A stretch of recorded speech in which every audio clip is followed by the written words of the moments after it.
বরানগর পুরসভার নিয়োগ দুর্নীতির নজর ইডির। শুক্রবার সকাল থেকে বরানগরের তৃণমূল বিধায়ক তাপস রায়ের বাড়িতে ম্যারাথন তল্লাশি চালায় ইডি। প্রায় 11 ঘন্টা তল্লাশি এবং জিজ্ঞাসাবাদের পর তৃণমূল বিধায়কের বউবাজারের বাড়ি থেকে বেরিয়ে যায় কেন্দ্রীয় তদন্তকারী সংস্থার আধিকারিকরা। ইডির আধিকারিকরা বেরিয়ে যেতেই এনকেটিভি বাংলাকে এক্সক্লুসিভলি সাক্ষাৎকার দিলেন, ফের সরব হলেন তাপস রায়। তাপস দা দীর্ঘ প্রায় 12 ঘন্টা সময় ধরে আজকে ইডি ইনভেস্টিগেট করলো তাপস রায়ের বাড়িতে এবং এই মুহূর্তে বেরিয়ে গেল।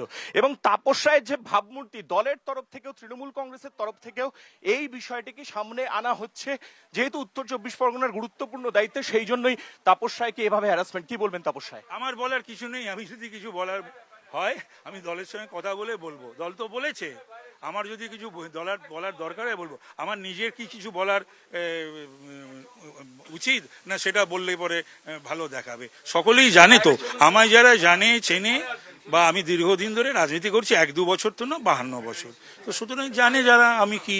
আমি আজকে 12 ঘন্টা ধরে কি ইনভেস্টিগেট করলো? বলতে পারবো না। তারা এসেছিল, সার্চ ওয়ারেন্ট নিয়ে এসেছিল, আমার সঙ্গে কথা বলে, এবং তারা যা আমার ঘরগুলো যা যা সার্চ করার করে, নিচের অফিসটিও করে, তারপরে হচ্ছে গিয়ে যা যা জিজ্ঞাসা করার করে, আমি যা যা বলার বলি, ব্যাস।